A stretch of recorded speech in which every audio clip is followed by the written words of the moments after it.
Hello, you're welcome to this class. In this class, I'm going to attempt to solve the 2025 JAMB chemistry questions. Please stay tuned. Before we jump into the lesson, I would like to say a word of prayer. Father, in the name of Jesus, we thank you for this class. We pray for everyone here. Thank you for what you have been doing in our lives. Thank you for the gift of life. Thank you for sound health. We pray for everyone here that you will help us, give us the wisdom, knowledge, and understanding that we need to study and to pass our exams in Jesus' name. Amen. So number one question in the JAMB 2025 JAMB, according to the one I have here, is which of the following is a chemical change? I think you can see the question on the screen. A chemical change is that which cannot be reversed. Obviously, rusting of iron cannot be reversed. So one is C. Number two, what is the oxidation number of sulfur in H2SO4? What is the oxidation number of sulfur? Now, the oxidation number of hydrogen is +1. The oxidation number of oxygen is -2. So, what will be the oxidation of sulfur in this? So, and what we mean by this +1 -2? Okay, just take the numbers. Understand? If you don't understand, I can make a video on that separately. Understand? So, because I need to beat time. So, we just put everything here in the formula. How many hydrogen atoms do we have here? We have 2. So, it's going to be 2 times the oxidation number, which is 1, plus the next element, which is the sulfur, which is what we're looking for, plus we have the next one is oxygen, but we have 4 oxygen atoms, so it's going to be +4 into the oxidation number of oxygen is -2, right? So we're going to have everything equal to 0 because this compound is not charged. Understand? So we now have 2 times 1, 2 plus S. Then what is 4 times -2? It is -8 equal to 0. So we are looking for S. We simply make it the subject of the formula. We have S, sorry, it's not subject of the formula. We just simply collect like terms. Let me use the right language. S will be equal to this -8. When it comes to this other side, it becomes +8. This 2, when it comes to the other side of the equation, it becomes -2. So what is 8 minus 2? The answer is what? 6. So the oxidation number of sulfur in H2SO4 is what? 6. That's why it's called tetraoxosulfate 6 acid. This is an acid. Hydrogen tetraoxosulfate 6 acid. So that's it about that. The next question is, which of the following is not a greenhouse gas? Number 3. So we need to know what a greenhouse gas is in the first place. Greenhouse gases are those gases that form blankets over the Earth's surface. Understand? And what do I mean by that? They are gases that trap heat in Earth's atmosphere, thereby causing global warming. Let's imagine this is the Earth and this is the sun. The sun is actually bigger than the Earth. I'm just drawing it based on the perspective we view it from the Earth. So this is the sun and this is the Earth. Now, the sun radiates heat to the Earth, right? Now, what happens? This heat is supposed to be reflected back, right? But these gases form a blanket over the Earth, making it hard for this heat to be reflected. They trap the heat within the Earth. Understand? Now, this leads to rise in temperature.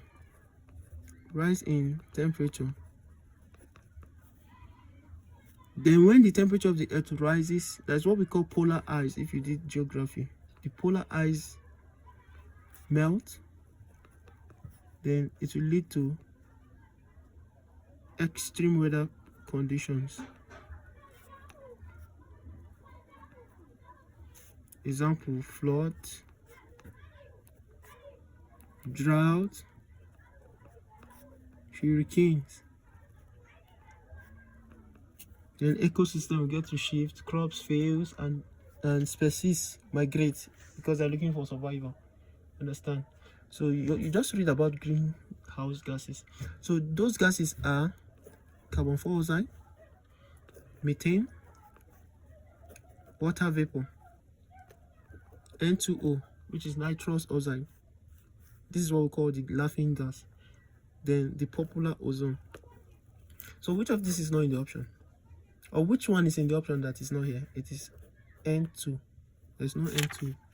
So the answer is supposed to be, let me check my book again, C. So let's move on to number 4. If I'm rushing, you can simply pause the video, watch it again, screenshot your area of confusion, send it to me on WhatsApp. I will attend to it. Thank you. Number 4. Which particle has the same number of protons and electrons but different number of neutrons? Which particle? Well, they're talking about isotopes. Isotopes of an element have the same number of electrons. They have the same number of protons or different number of neutrons. Different neutrons. So that's what they're talking about. So no time. Number 5. What is the molar volume of an ideal gas at STP? The molar volume of an ideal gas at STP is 22.4 dm cube. This STP simply means standard temperature and pressure. So you can also know the temperature and the pressure of an ideal gas at STP. Find that out. So number 6. Which of the following represents a covalent compound? Which of the following represents a covalent compound?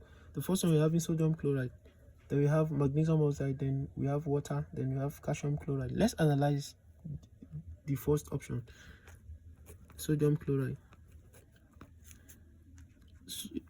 Sodium chloride is made up of what? Sodium and chlorine. This is what we know as the normal salt. Normal salt.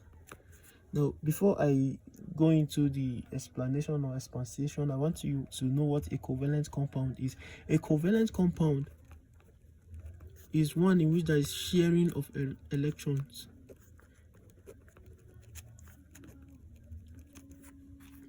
Understand? We also have ionic compounds. In ionic, we have transfer of electrons. Do you understand? So let me expatiate on that so that you get a glimpse of what I'm saying. So we have sodium and chlorine.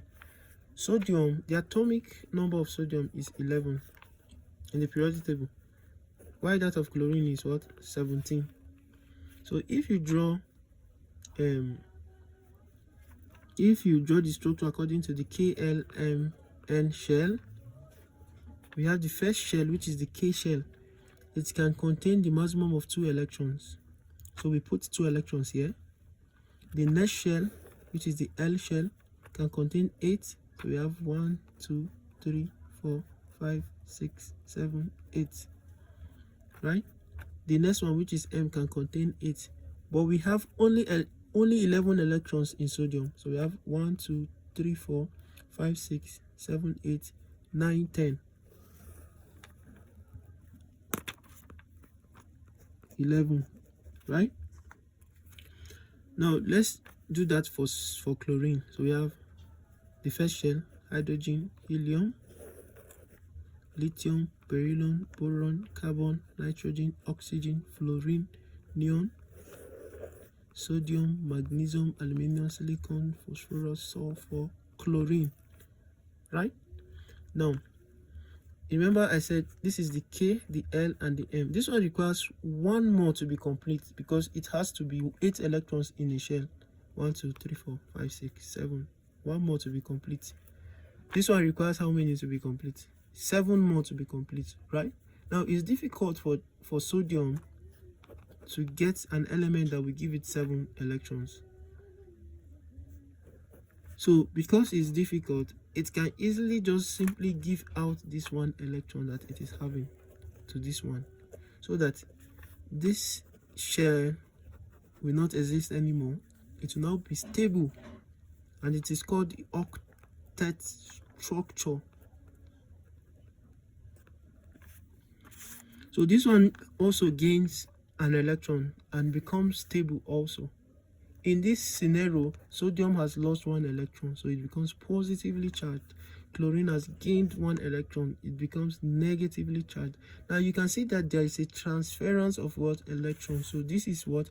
An ionic bond, right? So that means sodium chloride is an ionic compound.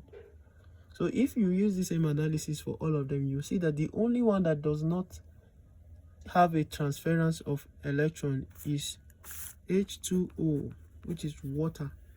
Okay, this is a simple one. Let me do it. Hydrogen is the first one, so let me draw for hydrogen here and oxygen here. Hydrogen is having one electron, right, at the outermost shell, right? So this is hydrogen. Oxygen, hydrogen, helium, lithium, beryllium, boron, carbon, nitrogen, oxygen. Oxygen is having how many? 1, 2, 3, 4, 5, 6 electrons at the outermost shell. It needs 2 more to be complete, right? So imagine that this hydrogen donates this one to this. It cannot actually donate it, because if it donates, there will be no hydrogen, so it can only share. This hydrogen will come close to this place and share the electron. So this oxygen will also need another hydrogen atom in nature to share with it. So we have one hydrogen here, another hydrogen here, and one oxygen. So that's why we have H2O, because we're having 2 hydrogen and 1 oxygen. See, so this is a covalent compound because there's a what? Sharing. Understand the difference? If you are still confused about this, message me. I would expatiate more on that. So let's go over to the next question. The next question is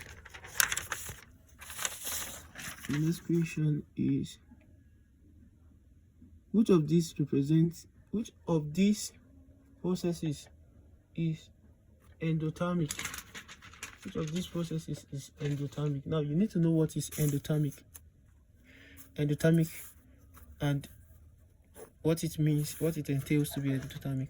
It's talking about a type of reaction. We have 2 types of reaction. The first one is endothermic reaction. Endo, heat. In endothermic reaction, it absorbs heat from the surrounding.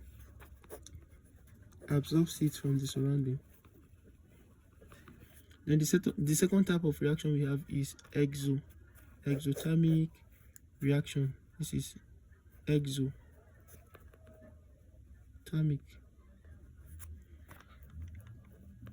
This one gives out heat to the surrounding, right? Gives out heat to the surrounding. Now what does this mean? If you touch the container in this one, it will feel cold because it is sucking in heat from the surrounding. If you touch the container in this one, it will feel hot because heat is coming from the content out to the surrounding. Understand? So example of exothermic reactions are combustion reaction. Of course, when you burn wood, the environment will feel hot, right? Yes, combustion reaction.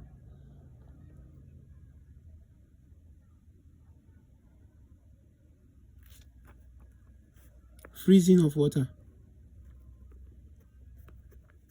Now someone would ask, but if you touch the container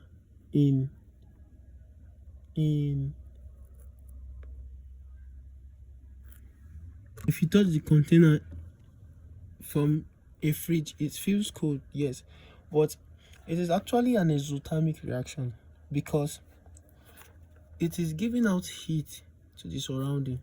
That is what is making it to freeze. You know, we have water in 3 states, right? We have it in what? In solid, liquid, and gas. What makes it gas? If you heat up water, it will become a gas, and gaseous form of water is known as what? Water vapor. Why the solid form is known as what? Ice. Why the liquid is the normal one we know. So when you apply heat, it moves to gas. When you remove heat, where will the heat be removed to? It is the surrounding, so it will move to what? To solid. So freezing of water is an exothermic reaction. So if you cancel out, because I use elimination method to answer my questions, we would say that the only one that, even though you don't know what is ammonium chloride, if you don't know what ammonium chloride is, other ones are exothermic, so it means this one has to be what? Endothermic. Yes. Now let's move on to the next one. Number 8. What is the pH of a solution with hydrogen ion concentration to be 1 × 10⁻⁻⁴? So once you are given the hydrogen ion concentration, the pH will simply be this power here. So the answer is what? 4. Are we together? But there's a formula actually, so that we don't get to make mistakes. The pH of a solution is the negative logarithm of hydrogen ion concentration. So this is the formula. So the pH of a solution will be minus log the hydrogen ion concentration. What's the hydrogen ion concentration? They said it's 1 × 10⁻⁻⁴, right? So in maths, we are going to have minus log. 1 × 10 is still 10⁻⁻⁴, right? Now, whenever you have power in logarithm, you can bring it down by taking it behind the log. So it's going to be minus 4 log 10. Now the base of this logarithm is 10. We don't normally write it. So when you have log 10, the final answer is 1. So that means you're going to have minus 4 times 1. What is minus times minus 4? Which is 4 times 1. So the final answer is 4. But to spare you all this calculation, just look at the power. It's going to be what? 4. Since the power is negative, we invert the sign to positive. So that's the answer about that. Very easy. And straight to the point. Okay. The next one is, which of the following, number 9, what is the IUPAC name of CH2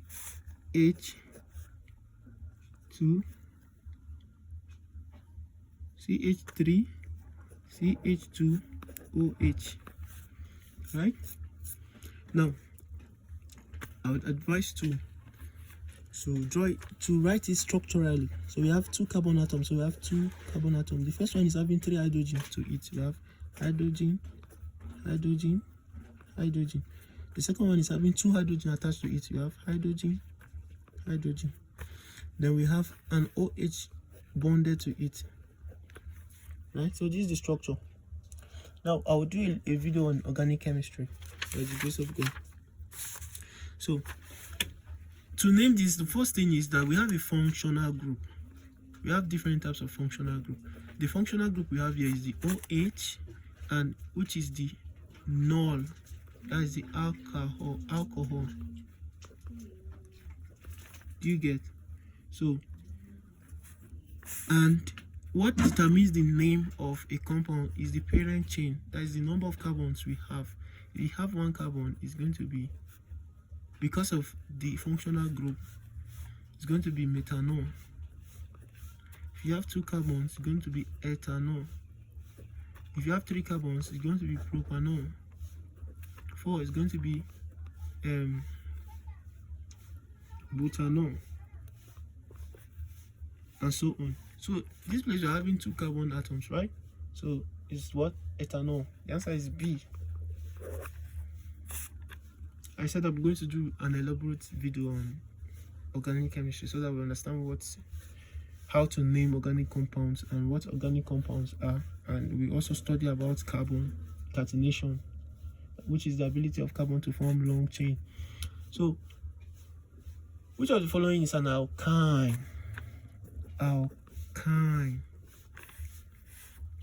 Now we have alkene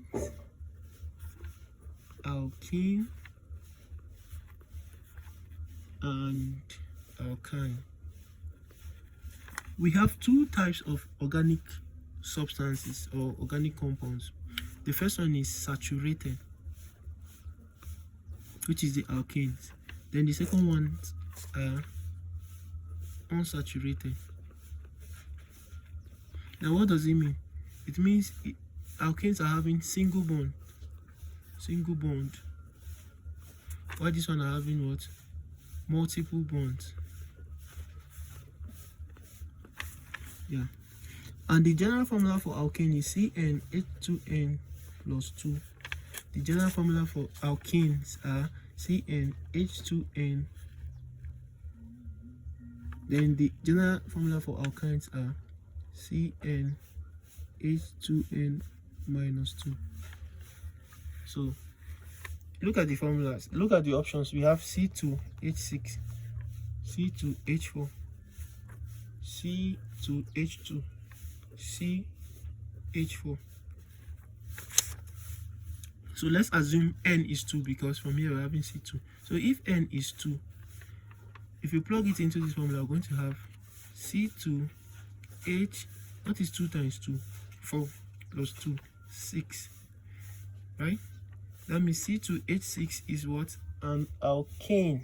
So option A is out of it. Let's look at option B. Let's plug it into this one. You have C2H, 2 times 2, 4.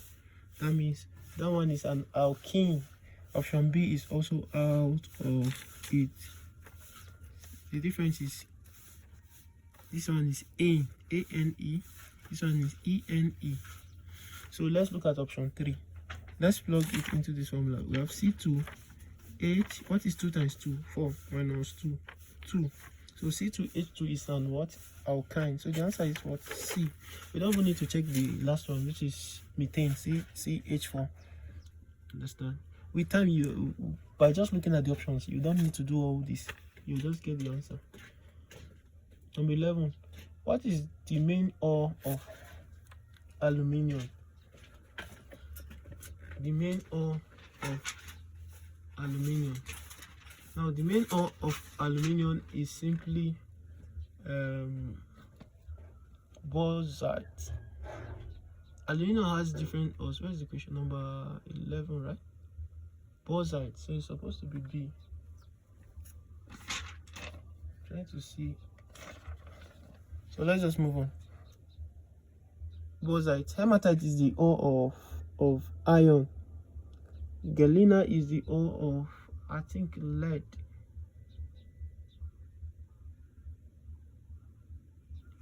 So that's it.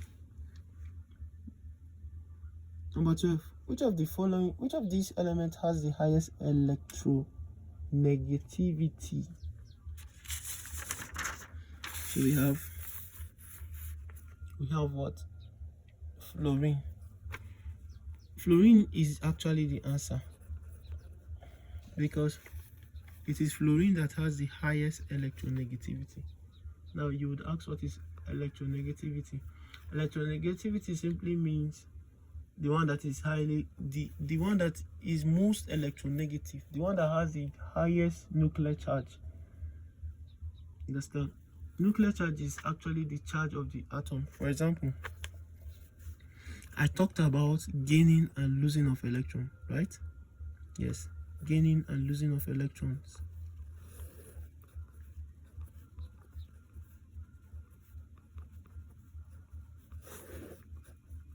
Now this one is losing. This is sodium, losing, right?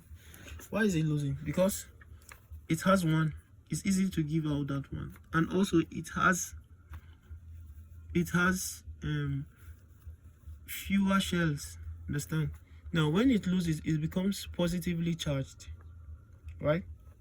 Meanwhile, when chlorine gains, chlorine, 1 2 3 4 5 6 7 8 9 10 11 12 13 14 15 16 17. When chlorine gains, it becomes what? Negatively charged. So this is electronegative, right? While the one that gives out is electropositive. Now if you check, chlorine belongs to a family. which is the family of the halogens. Understand? Now, there is an element that is above it, which is fluorine. Fluorine also is negative. Understand? So fluorine will be more electronegative than chlorine, because electronegativity decreases down the group. This is talking about periodicity actually. That's what I would have said from the beginning. Electronegativity decreases down the group. Understand? So the one that is at the top, which is fluorine, forgive my what I'm writing, it's just F. The one which is top the group is more electronegative. I hope that explanation makes sense. Number 13. What is the formula mass of sodium triisocarbonate? What's the formula mass? Now this one is talking about formula mass. So we need to know the molar mass of each element here. The first one is sodium. The molar mass of sodium is 23 grams per mole. The relative molecular mass of carbon is 12 grams per mole. 12 grams per mole.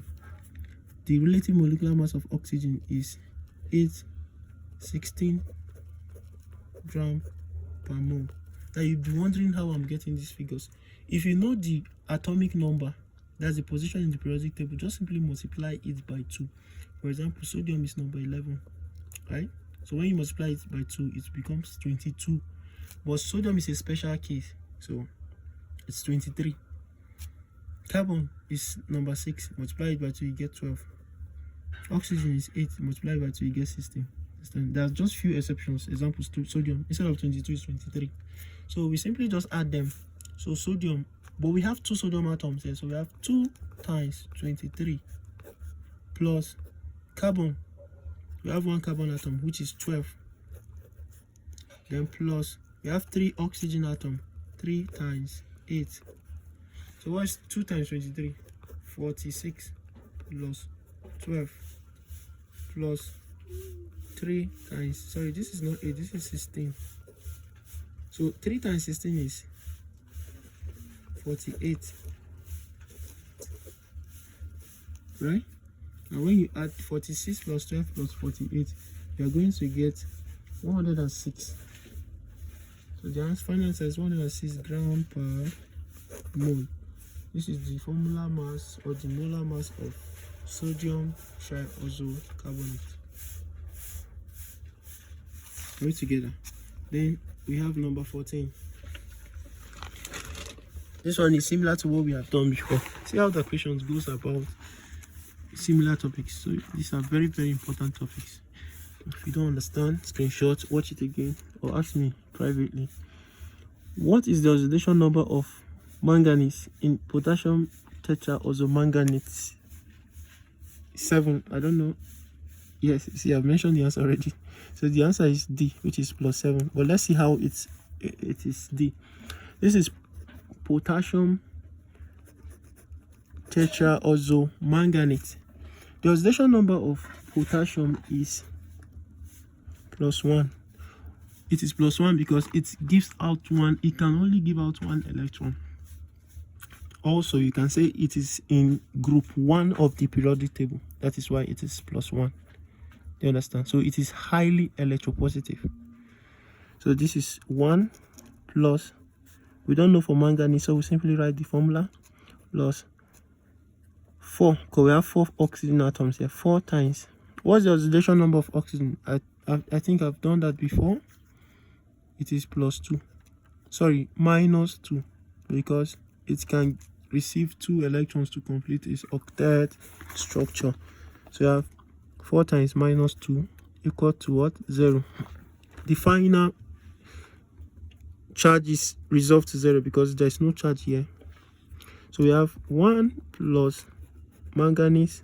4 times minus 2 is minus 8, right? So equals to what? 0. So we collect like terms. Manganese equals to 8 goes to the other side, becomes positive. 1 goes to the other side, becomes negative 1. So manganese is what? 8 minus 1 is 7. So, but in chemistry, we always put the charge to show that it is positive. So the oxidation number of manganese there is what? +7. Oh my god, the time is already 30 minutes, and I intend solving more than 20 questions or 20 questions, so that the next video will cover the next half. Which of the following is a base? You can see the question on the screen. What is a base? A base is simply a substance that produces OH ion in water. Do you get? So how do you know whether something is a base? If you can see the OH in the formula, then it's a base. Understand? So which one can we see OH? It is B, right? So that's the simplest explanation. Now there are cases where you will not see OH, but they would still be bases. So to know whether something is a base, if it is an oxide of a metal, metallic oxides are bases. Metallic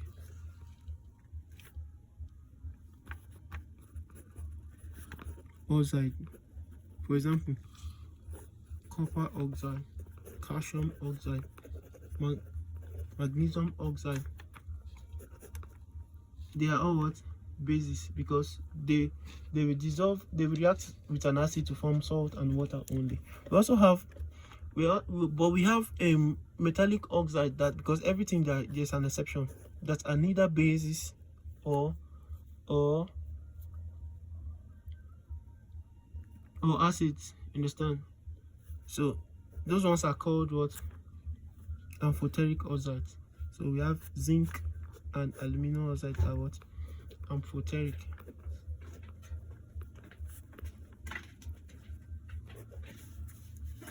So but the answer already is B. I'm just trying to elaborate. So number 16, which of the following shows periodicity?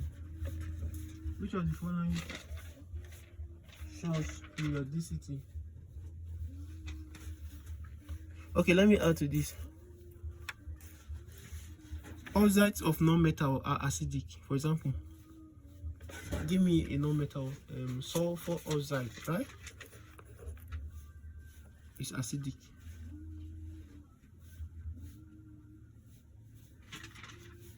That's it. Oxides of non-metal are acidic. For example, CO2 is acidic. So which of the following shows periodicity? Periodicity is simply repeating trend. Understand? Repeating trend. I think I've written this down already, so let me just show you instead of wasting time. So it is the repeating trend in properties of elements across the periods or down the group of the periodic table. So we have things that show periodicity. I think periodic table is what we need to talk about as a topic. We have atomic radius, electronegativity, ionization energy. I think I've talked about, I've scratched on electronegativity.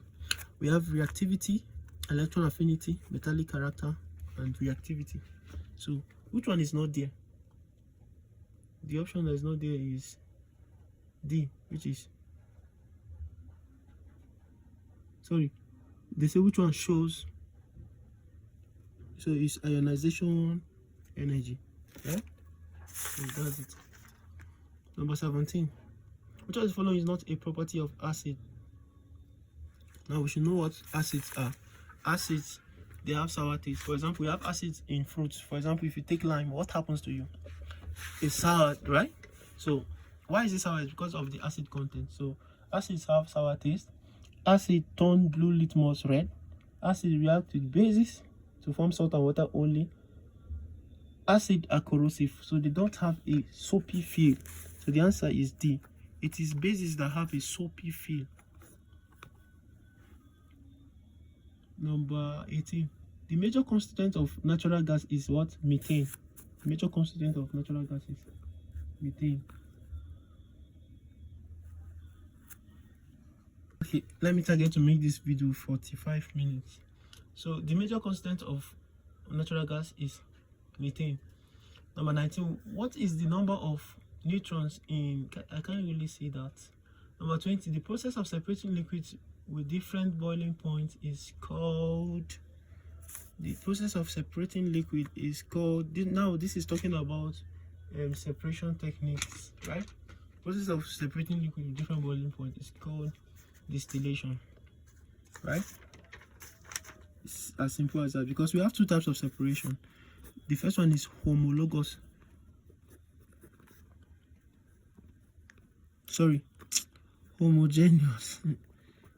organic chemistry is affecting my mind. Then we have heterogeneous. What does it mean? Homogeneous mean if you have two things that look alike, and they are in the same phase. You understand? For example, water and liquid, they're the same phase. You understand?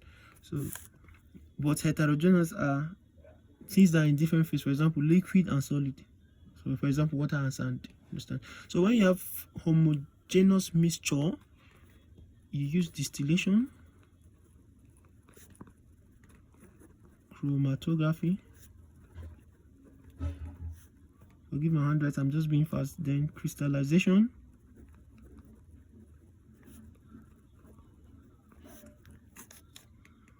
crystallization is used to purify solids. Example, salt from solution, right?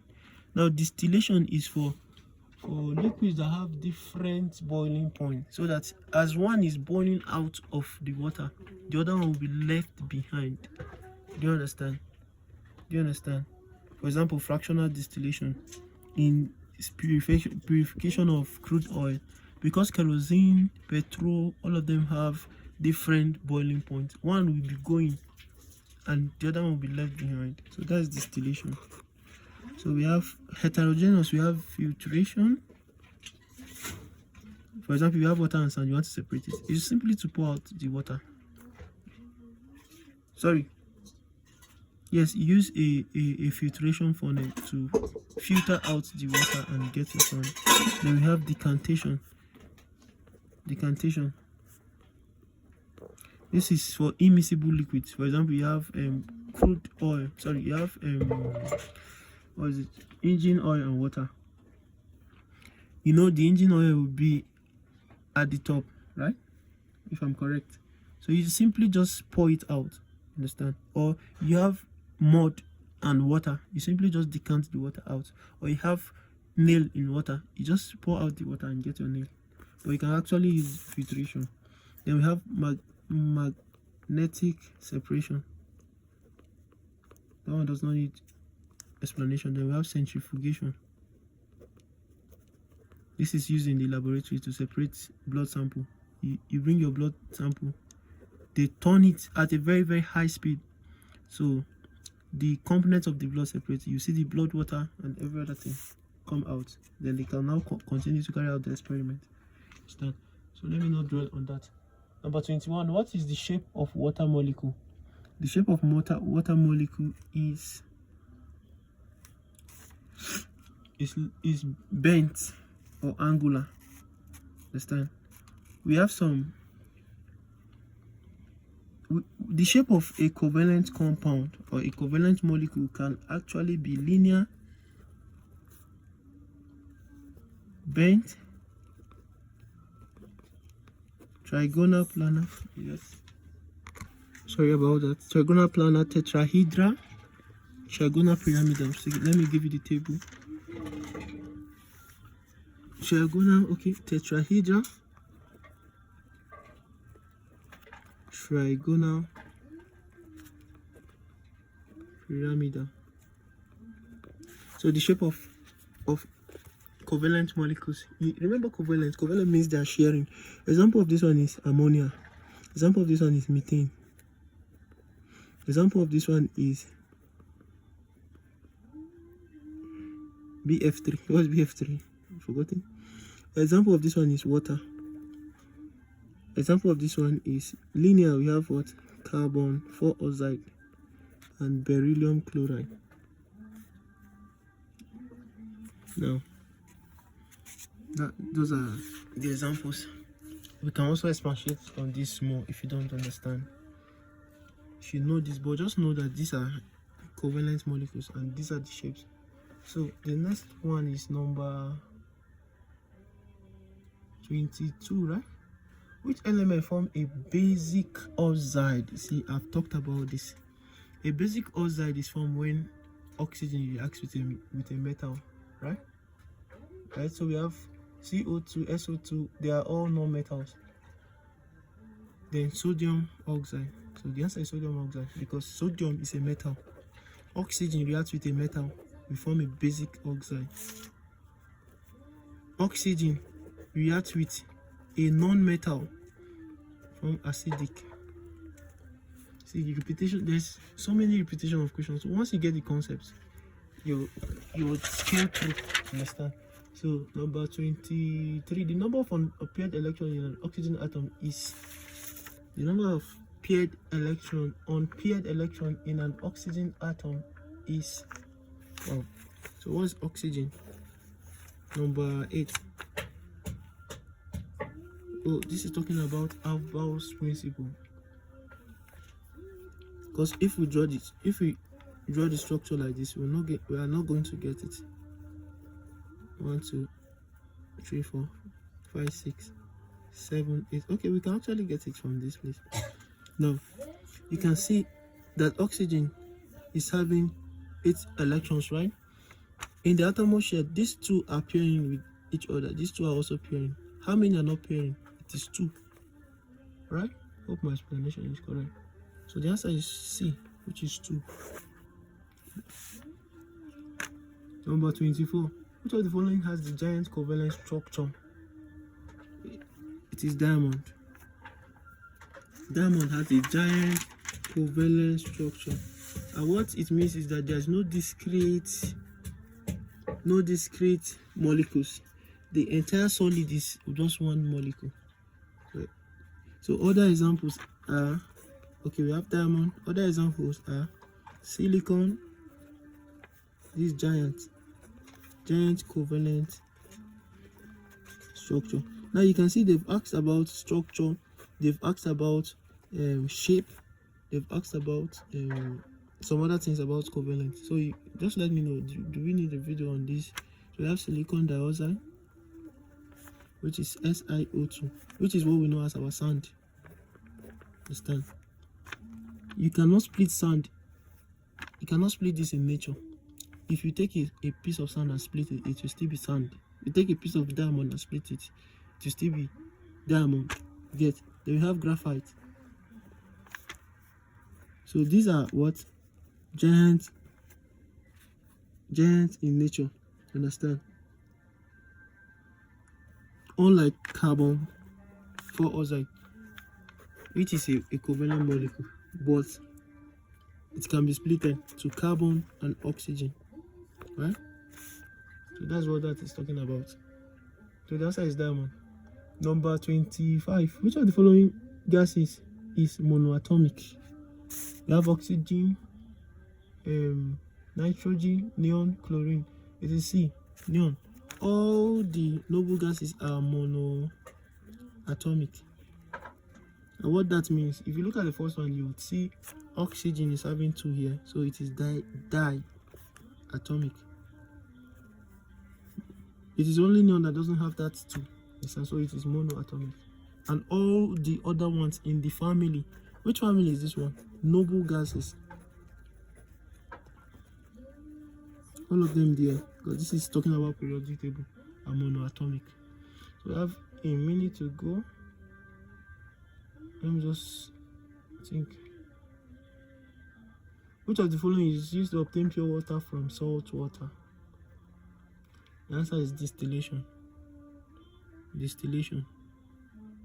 You simply boil the water and get the steam. And when the steam is up, you condense it back. So it becomes distilled water. So that process is known as distillation. So thank you very much. I think I will continue in the next video.